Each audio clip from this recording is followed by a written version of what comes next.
el ámbito urbano, presidente y socio fundador del think tank No Urban Net, una asociación sin ánimo de lucro dedicada al impulso de las Smart Cities. En el ámbito de la educación es director y profesor del Máster Internacional de Smart City Manager en Figurat Global Institute of Technology.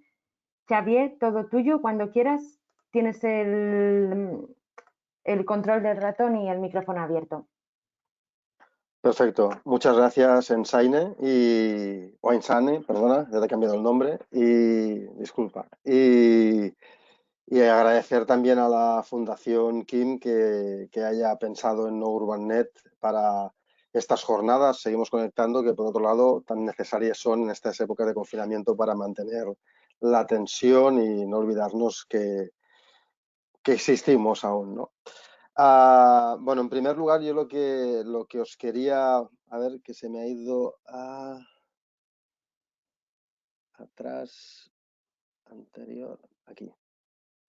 Si puedo volver al principio, estaría bien. En primer lugar, yo lo que quería es... ¿esta es la primera? Sí. Esta es la primera, ok.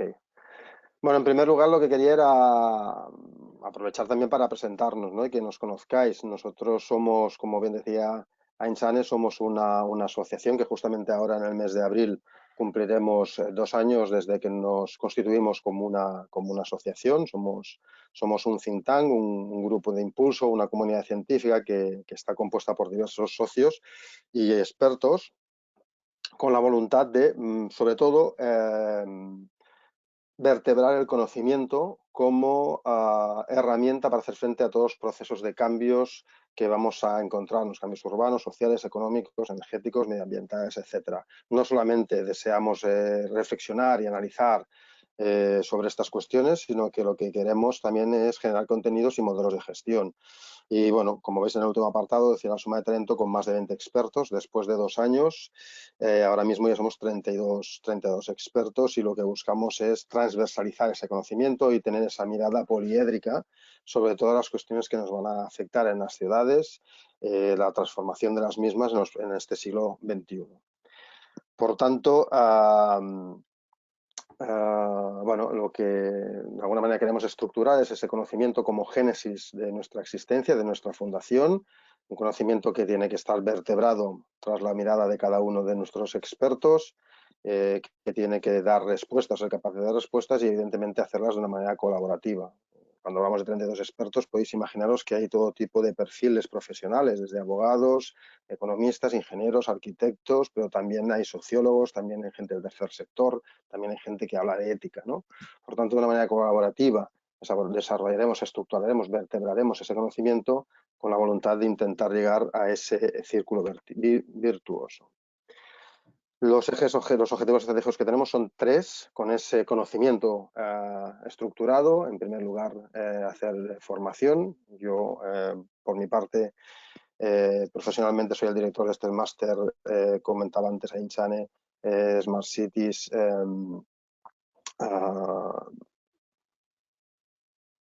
sí, ok. De Smart Cities a través de la empresa Figurat y que es 100% online y con eso nos da la ventaja de poder acceder a muchísimos países y a muchísimos ámbitos de ciudades, ¿no? Por tanto, nosotros ahí tenemos un ámbito de colaboración también, por tanto, formamos parte de ese máster internacional de Smart City Manager, que está, por otro lado, certificado por la IL3V. Por otro lado, queremos hacer divulgación, redes sociales, blogs, eventos, jornadas, la más reciente el 18 de diciembre en Caixa Forum con el soporte de Ser Cataluña y por último influencia, ¿no? Generar esa capacidad de dinamismo para convertirnos en un grupo, como decíamos antes, pues con capacidad de influencia para hablar de las cosas que suceden y pasan en las ciudades. Concretando ya en el objetivo de la jornada o de la charla que me habéis propuesto, que es Smart Cities para la gestión en situaciones de crisis. Primero, vamos a hablar de las crisis de una manera mucho más genérica que no, como ha comentado Elisenda anteriormente, Pero bueno, si hacemos un poco de relato, podemos ver que primero nos acostumbramos a los accidentes viarios, ferroviarios, centrales nucleares, centrales químicas, petroquímicas, recientemente de Tarragona, y aprendimos a golpe de crisis, ¿no? A golpe de accidente. Posteriormente, y desgraciadamente, los ataques terroristas del 11 de septiembre en Nueva York, 2004 en Madrid y el más reciente, el 17 de agosto en 2017 en Barcelona. Cuando parece que ya aprendemos a dar respuesta a esas crisis, vienen las crisis producidas, o quizás en paralelo con los ataques terroristas, producidas por los fenómenos climáticos a consecuencia del cambio climático. Y bueno, recientemente en España pues hemos conocido o hemos vivido el tema del Gloria, pero bueno, sequías, olas de calor, huracanes, etc.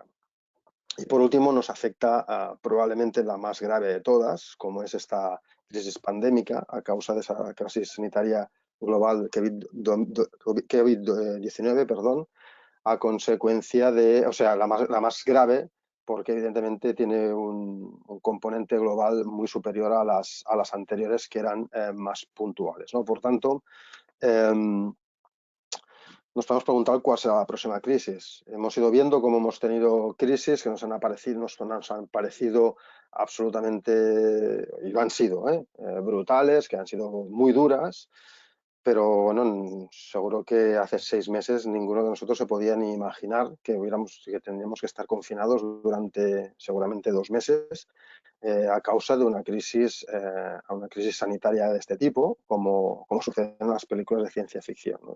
A veces es una cuestión que siempre me planteo y comento con los amigos, y vaya, es que nos estaríamos riendo hace 6 meses si nos explican esto, ¿no?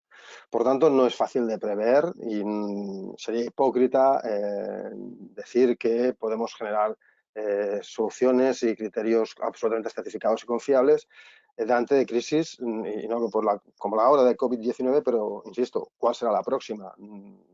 Es difícil de predecir, ¿no? No eliminaremos los efectos de la crisis, pero lo que sí que podemos hacer es acotarlos y minimizarlos. Y podemos entender, antes también en la ponencia anterior creo que lo ha comentado un poco Elisenda, para eso no es muy difícil pensar que no podemos pensar en conceptos o en claves minimalistas, sino que tenemos que dar respuestas grandes, respuestas estructurales y no superficiales o cosméticas. Momentos de intentar poner parches, pues bueno, los parches dan para lo que dan y ayudarán para lo que ayudarán, pero no nos ayudarán a gestionar estas crisis tan bien como deberíamos hacerlo. Sí que hay un elemento, por ejemplo, yo creo clave para entender, en este caso de la COVID-19, pero creo que valdría para todas las crisis, un concepto que creo que es fundamental para entenderlo, para hacer frente a las mismas, que es la prevención. Si vemos un poquito ahora cuáles son los países que están saliendo mejor de esta crisis sanitaria, veremos que son los que han implantado unas acciones de prevención más importantes, no tecnológicas, sino de prevención. Por tanto, el tema del sentido común, que luego ahondaré, creo que es fundamental en estas cuestiones. Smart Cities para la gestión en situaciones de crisis. Olvidándonos de COVID, aún no entramos en COVID, sino en situaciones de crisis. Mi reflexión en el sentido es que, hablando de Smart Cities, evidentemente Smart Cities son ciudades, y a nosotros nos gusta hablar mucho más de ciudades que de Smart Cities desde la asociación. Bajo mi punto de vista, una de las características de la gestión de las ciudades del siglo XX era la eficacia. En el siglo XXI no va a ser suficiente. En el siglo XXI va a ser muy necesario el criterio de la eficiencia. Eso nos viene tractorado por 2 hechos por mí fundamentales. El primero de ellos, la crisis económica del 2008, que evidentemente nos obliga a ser muchísimo más eficaces, y ahora vamos a tener otra y por tanto aún deberemos ser más eficaces. Y la otra es el impacto de la revolución digital de la tecnología, que nos permite esa eficacia de una manera exponencial, muchísimo mayor, ¿no? Por tanto, los modelos de gestión Smart City tendrán un primer impacto con la incorporación de las TIC y el resto de tecnologías en la mejora de los propios modelos de gestión bajo ese criterio de eficiencia. Vamos a mejorar con la incorporación de las TIC y del resto de tecnologías. Y un segundo paso es que esos procesos de transformación urbanas profundas y complejas exigen, como decíamos antes, respuestas planificadas, respuestas estructurales, no superficiales ni cosméticas. Y eso también es el segundo concepto que tenemos que tener en cuenta en la gestión propiamente de las Smart Cities. Por tanto, necesitaremos de un relato de ciudad o de un relato de estrategia, en este caso de ciudad. Evidentemente, todo lo que está pasando en esta crisis sanitaria, los hospitales están en una ciudad, los confinamientos están en una ciudad, la movilidad de los vehículos está en una ciudad, por tanto, la ciudad es el terreno de juego donde se va a desarrollar todas estas cuestiones y se debe, por tanto, tener esa visión, como decíamos antes, de respuesta a largo, de respuesta estructural. Por tanto, para realizar eso necesitamos un relato y el relato lo escribiremos con una estrategia. La estrategia la definiremos metodológicamente por ejes estratégicos. Y para mí, uno de los ejes estratégicos fundamentales del relato de una ciudad, de la estrategia de una ciudad, es la resiliencia urbana. Y sobre la resiliencia urbana es sobre lo que quiero pivotar la respuesta de las Smart Cities para la gestión de situaciones de crisis y en concreto para esta crisis que estamos viviendo. ¿Qué es la resiliencia? La capacidad de sobreponerse a momentos críticos, adaptarse a la nueva realidad y volver a la normalidad lo antes posible. 3 ítems: sobreponerse, adaptarse, normalizarse. Esto nos sirve en muchas ciudades latinoamericanas y de Estados Unidos. Es un concepto que a través de los huracanes que han tenido, como el Niño, etcétera, etcétera, cada vez se está implantando más en las estrategias de ciudad, el concepto de resiliencia, y en este caso de resiliencia urbana, y cada vez tienen un papel muchísimo más importante y en este caso del COVID-19, como podéis entender, pues muchísimo más, ¿no? Lo que hemos hecho, sobreponernos al golpe inicial, adaptarnos y ahora empezará el periodo de normalización, ¿no?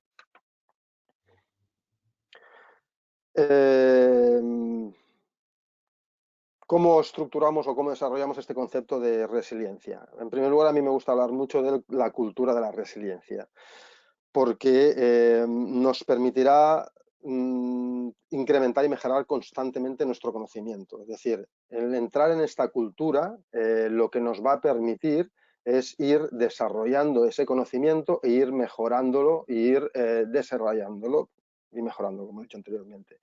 Por tanto, no sé si llegaremos a exterminar o a eliminar o a arrinconar los problemas que nos van a generar la crisis, pero sí que lo vamos a conseguir acotar y minimizar los efectos de las mismas. Como en todos los desarrollos de estas cuestiones estratégicas y tal, lo primero que debemos definir son los objetivos, que son las personas, encima de todo, los ciudadanos, pero luego también, evidentemente, ahora también lo vemos en esta crisis, la gestión económica de todo esto, los impactos económicos que vamos a tener, los impactos sociales que vamos a tener, y después las herramientas para conseguirlo, que son las soluciones Smart de las que normalmente siempre hablamos. Siempre cuando hablamos de soluciones Smart, siempre hablamos de Smart Cities, pensamos en tecnología. Y a mí me gusta recalcar siempre que lo primero es la definición de los objetivos. Los objetivos nunca son la tecnología es la herramienta. Yo creo que aquí a veces nos estamos equivocando o hay un concepto muy equivocado sobre lo que tienen que ser los objetivos. Siempre, bajo mi punto de vista, el primero de los objetivos siempre son las personas y, por tanto, en este caso, los ciudadanos. Por tanto, implantar esta cultura de resiliencia para hacerla cada vez más y más y más eficaz, cada vez mejor, necesitamos de un trabajo estructural en cuanto a esa implantación de esa resiliencia, esa cultura de resiliencia a largo plazo y sobre todo en continuo. No podemos movernos y activarnos en situaciones de alto riesgo cuando ya tenemos encima el problema. Tenemos que trabajar siempre en continuo y eso nos permitirá perfeccionar las respuestas de la crisis. En cuanto a la conclusión un poquito de la resiliencia como herramienta, resiliencia urbana como herramienta, Smart City, eje estratégico de las Smart Cities, como herramienta de la Smart City para dar respuesta a crisis como la que estamos viviendo en el COVID-19. Bajo mi punto de vista hay dos niveles. El primer nivel es el más importante y no tiene demasiada relación con la tecnología, tiene mucha más relación con cuestiones, si me permitís decirlo así, de sentido común. En primer lugar, la prevención, lo que hemos comentado anteriormente. Estudiar, coordinar, colaborar con expertos mundiales sobre crisis, pero no solamente sobre la COVID-19, que ahora seguramente lo haremos, sino sobre el resto de pandemias, sobre el resto de acciones y sobre todo sobre otras crisis que hayan vivido en otros países y que nosotros no estemos familiarizados. También aprenderemos cómo van funcionando, cómo van trabajando, cuáles son sus acciones, cuál es su metodología, etcétera. Por tanto, implantar esa cultura de la prevención nos permitirá luego ser mucho más efectivos a la hora de responder ante la crisis, ¿no? Cultura, lo que comentaba antes, trabajar siempre en continuo, no movilizar. El siguiente punto es el gabinete de crisis, que tiene que definir los objetivos. Pues este gabinete de crisis tiene que trabajar siempre en continuo.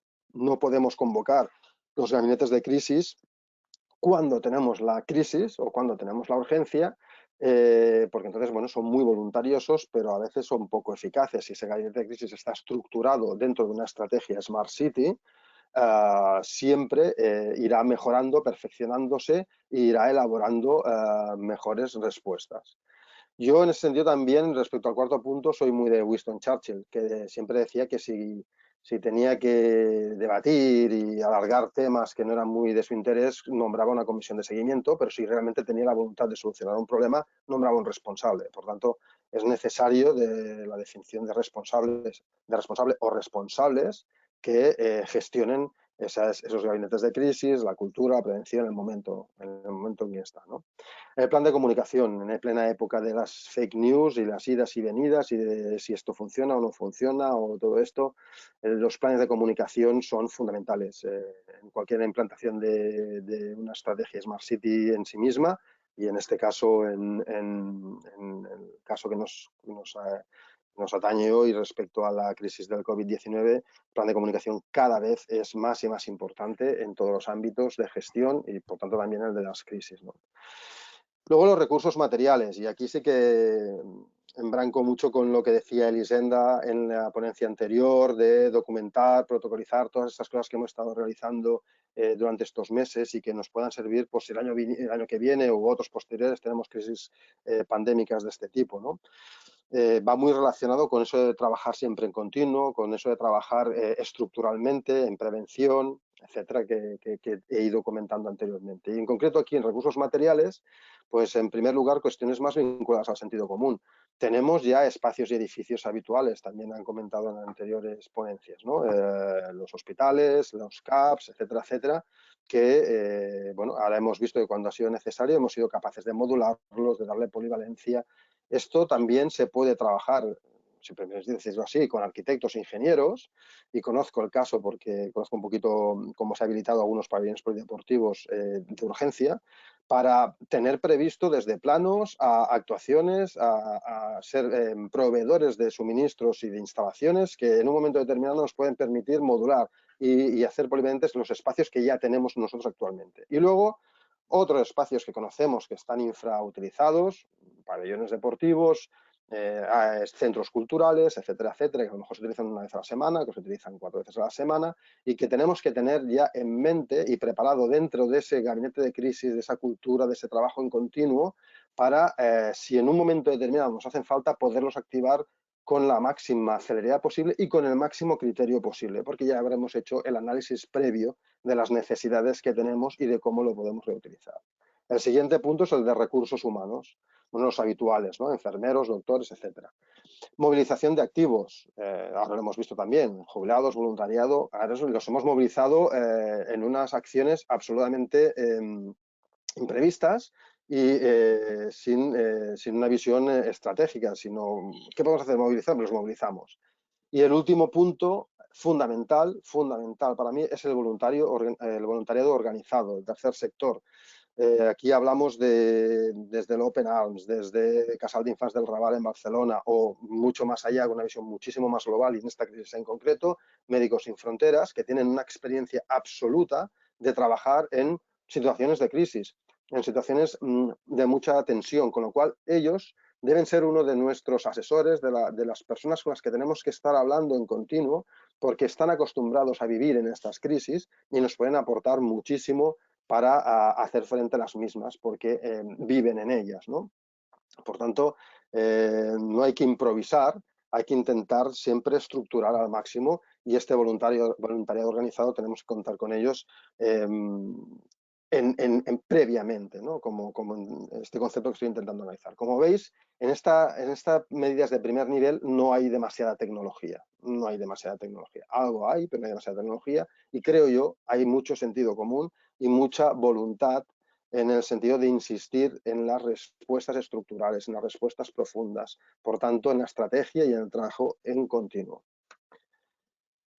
En el segundo nivel ya sí que sería lo que pues, la mayoría tenemos más en la cabeza a nivel de Smart Cities o de tecnología o vincular Smart Cities con la tecnología, etcétera, ¿no? Bueno, pues la tecnología al servicio del objetivo. Yo creo que en el primer nivel lo que hemos intentado es definir o intentado es explicar cuáles son los objetivos y cómo deben ser los objetivos y que lo importante es definir los objetivos. Ahora aquí, una vez ya sabemos cuáles son nuestros objetivos, qué es lo que tenemos que hacer, hacia dónde tenemos que ir, lo único que tenemos que hacer es buscar la tecnología para desarrollarla.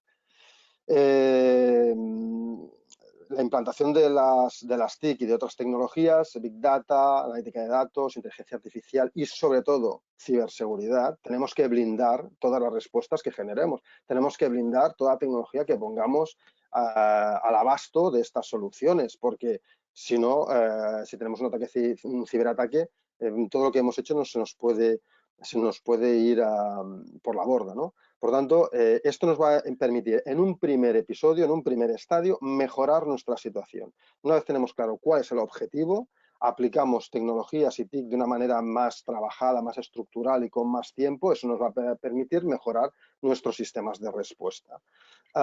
Por ejemplo, los respiradores de los cuales la Fundación Kim y Leitat habéis sido protagonistas, si se hubiera tenido evidentemente, se habían definido esos objetivos pues 2 meses antes, evidentemente la respuesta hubiera sido muchísimo mejor, porque es la prevención de la que hablábamos anteriormente. Por tanto, como implantación de las tecnologías, el primer episodio es para mejorar nuestro sistema de respuesta. El segundo episodio es trabajando en continuo, trabajando a largo, trabajando estructuralmente, trabajando estratégicamente y sin parar, podemos ir introduciendo modelos predictivos como resultado de la propia tecnología. Estos modelos predictivos, cuanto más tiempo trabajemos con ellos y durante más tiempo trabajemos con ellos y más los analicemos, lo que nos van a permitir es acercarnos al riesgo cero. Cuanto más capaces seamos de predecir cosas, quizás un día llegaremos a predecir que en 3 meses o en 6 meses nos va a llegar la pandemia que se está produciendo en la China y cuáles son las causas que nos van a generar, los resultados, las cosas que nos van a generar esta crisis, ¿no? Y por tanto podremos adelantarnos y trabajar con esos modelos predictivos para buscar ese riesgo cero y quién sabe si incluso superarlo sin ningún efecto, ¿no?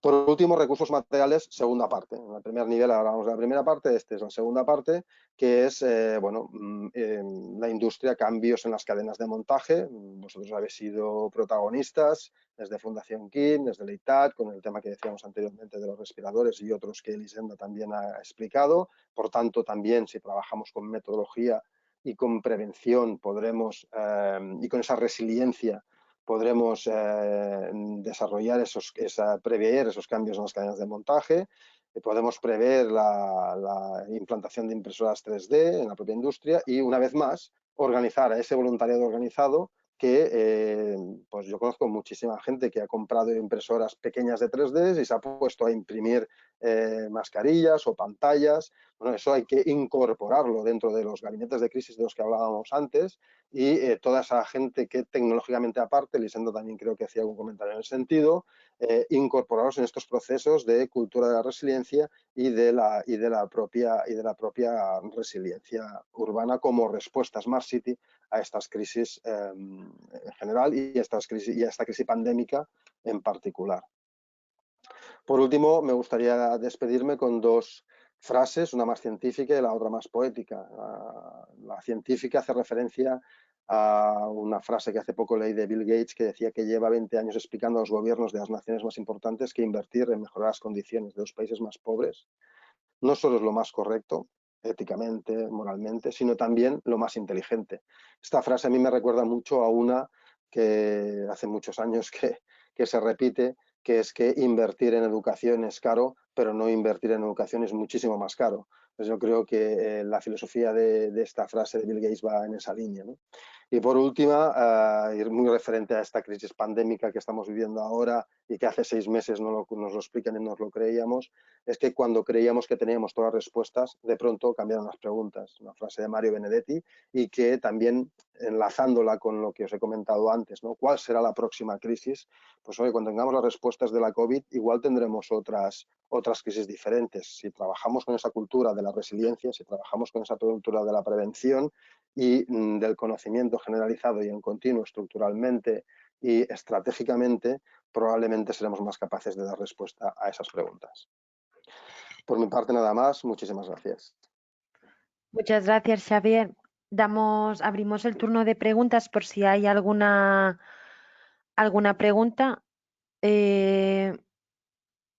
Sí, mira en el chat. En relación a la gestión de crisis del tipo terrorista, ¿tenéis en cuenta también que los actores que las provocan también aprenden cómo gestionamos? Es decir, un protocolo de gestión no será eficiente probablemente más allá de 2 acciones. No sé si... Sí, sí, pero para mí esto es clarísimo, es una cuestión de cultura. Es decir, cuando hablamos de cultura de la resiliencia, hablamos de la cultura para tener en cuenta el cambio climático, hablamos de la cultura en muchas cuestiones. Es decir, si nosotros establecemos, yo conozco muy bien o he conocido muy bien gabinetes de crisis durante más de 10 años, en lo que básicamente podemos ver ahora, ¿no? Se convocan departamentos, por ejemplo, en este caso de terrorismo, ¿no? Se convocan a departamentos de pues la policía, los bomberos, los sanitarios, los responsables de transportes públicos de una ciudad, metro, autobuses, ferrocarriles, etcétera, etcétera, porque hay que coordinarse, entonces se reúnen, evidentemente se sacan muy buenos resultados y todo el mundo se pone en marcha, pero se pone en marcha todo el mundo bajo tensión y bajo la improvisación.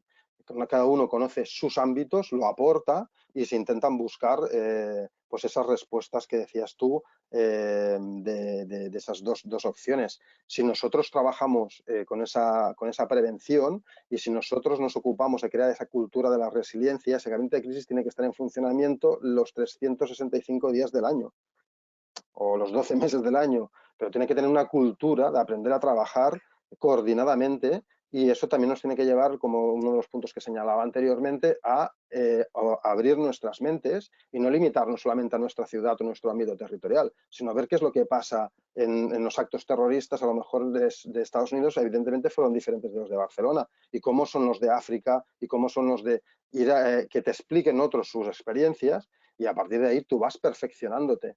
Bueno, es como el mundo de la ciberseguridad. La ciberseguridad, las herramientas de la ciberseguridad son las mismas que los de ciberataques. Entonces tienes que estar aprendiendo constantemente de tus atacantes, ¿no? Pero si lo haces de una manera improvisada cuando salta la bomba, pues los resultados serán unos. Si lo haces 6 meses antes, los resultados serán otros. Perfecto. Y ahora ya la última pregunta es ¿cómo es la escalabilidad de estas Smart Cities?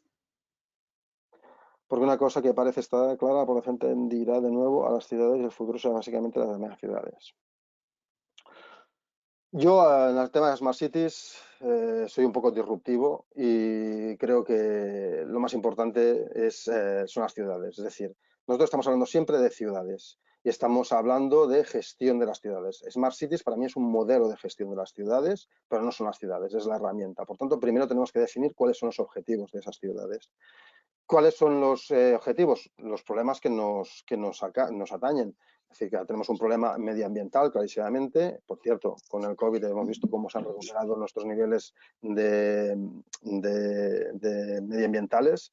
Tenemos un problema, por tanto, de medio ambiente, tenemos un problema de cambio climático, perdón, tenemos un problema de cómo gestionar la movilidad de las personas, tenemos un problema de cómo vamos a gestionar la energía de estas ciudades, cómo vamos a gestionar un ciclo del agua cada vez menor por una población cada vez mayor, y eso llevado a las megalópolis que tú comentas o a las megaciudades, pues multiplicado exponencialmente.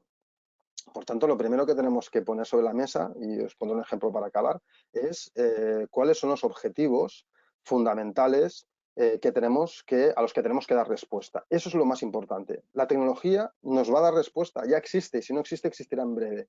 Por tanto, tenemos que definir que es un poco lo de siempre, pero en la situación actual. En la situación actual también es cierto, como os decía antes, que tenemos que ser eficaces por dos conceptos, por el concepto de la crisis económica y por el concepto de la propia tecnología que nos aporta esa capacidad de eficacia, ¿no? Por tanto, primero definamos los objetivos, los ejes estratégicos de una estrategia para una ciudad de Smart City. Y cuando lo hagamos, luego implantemos toda la tecnología que nos va a dar 50 millones de respuestas o más a todas esas. Dos comentarios finales. Lo de las megaciudades, también te tengo que comentar que, bueno, hay quien no cree demasiado en que a lo mejor el modelo vaya a esas megaciudades. De hecho, ahora aquí en España, por ejemplo, se está hablando mucho de la España vacía, o de la España vaciada, perdón. Por tanto, habrá que ver, sé que hay la famosa frase esta que en 2030 no sé qué porcentaje de la población vivirá en ciudades.